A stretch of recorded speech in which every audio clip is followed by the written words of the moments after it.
Okay, joining me now is our Braves insider, Grant McCauley. And Grant, this was the first shutout loss that the Braves have suffered at home all season long. Obviously not the way they want to come out for the NLDS. What was the biggest issue? You're probably going to say the fact that the offense did not produce, right? Yeah, you might have read my mind. I mean, this was an offense we talked about all season long. All year they were putting up numbers, milestones, personal achievements. But as I said, at the end of the year, Matt Olson said it verbatim, we are all back to zero. Yeah. Now what matters is what we do in this series against the Philadelphia Phillies. And we saw in Game 1, it was Ranger Suarez and 6 relievers for the Phillies who were able to really use the fact they've got an off day on Sunday to kind of, I think, really empty out that bullpen. And they were able to keep the Braves off balance. And I think that Brian Snitker, Matt Olson, Austin Riley, we heard from all of them.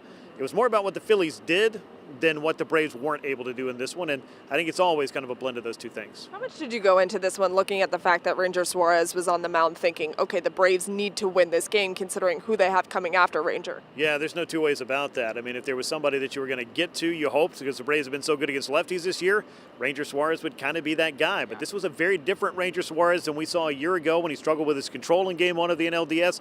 Instead, he was out there pretty much in the zone, able to keep the Braves hitless until the 4th inning, and that's when they finally lifted him out of the game. And I don't think he enjoyed that too much as the television cameras caught. But be that as it may, I mean, the Phillies were able to mix and match. They were able to make the pitches and execute. The Braves got a great start from Spencer Strider, but they've got to get the offense going, as we talked about. That, I think, is the key to this postseason. A lot of people point at the pitching and say, good pitching beats great hitting every time.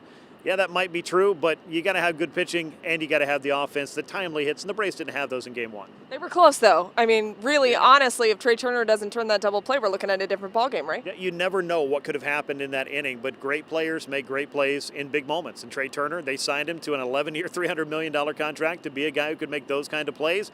That's exactly what he did in Game 1, and the Phillies, as a result of that play and some other things that went right for them, have that 1-0 series lead, and now they kind of take the home field advantage away from the Braves because they get to host 2 of the next 3. Yeah, let's look at Monday for a second, because even Michael was saying he looks at Monday as kind of a must-win situation. You don't want to go down 0-2 when you go to Philly, because that's never good when you're playing at the bank, obviously.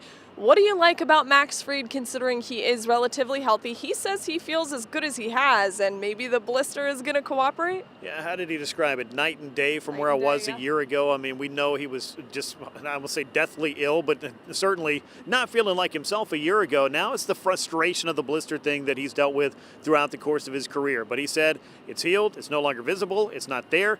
I'm going to operate as normal and not really worry about it. And I don't think that he can go out there and worry about that kind of thing. He's got a pretty tough lineup he's going to have to deal with. So the Braves have the guy they want on the mound. Matt Olson said as much. That's somebody that's going to go out there, compete, and battle for us. And they're going to need what they can get out of Max Fried. But the offense obviously going to have to do its part. That is where the Braves fell short in Game 1. One more. Let's talk about facing Wheeler. This was a different lineup that we saw in Game 1. Do you anticipate them going back to really what they're kind of used to when they face Wheeler on Monday? I'm curious, but I don't know. With a right-hander rather than a lefty, probably so. But I liked elevating Michael Harris because if you looked at the bottom third of the order, it was 3 hitters who I would not prioritize getting them more at-bats than I would Michael Harris, who had a great second half. I liked him in the 6th spot. He had an opportunity to come through in a couple of times and was not able to do that. But the top 4, we know who it's going to be. The order probably going to look like it did throughout the course of the regular season.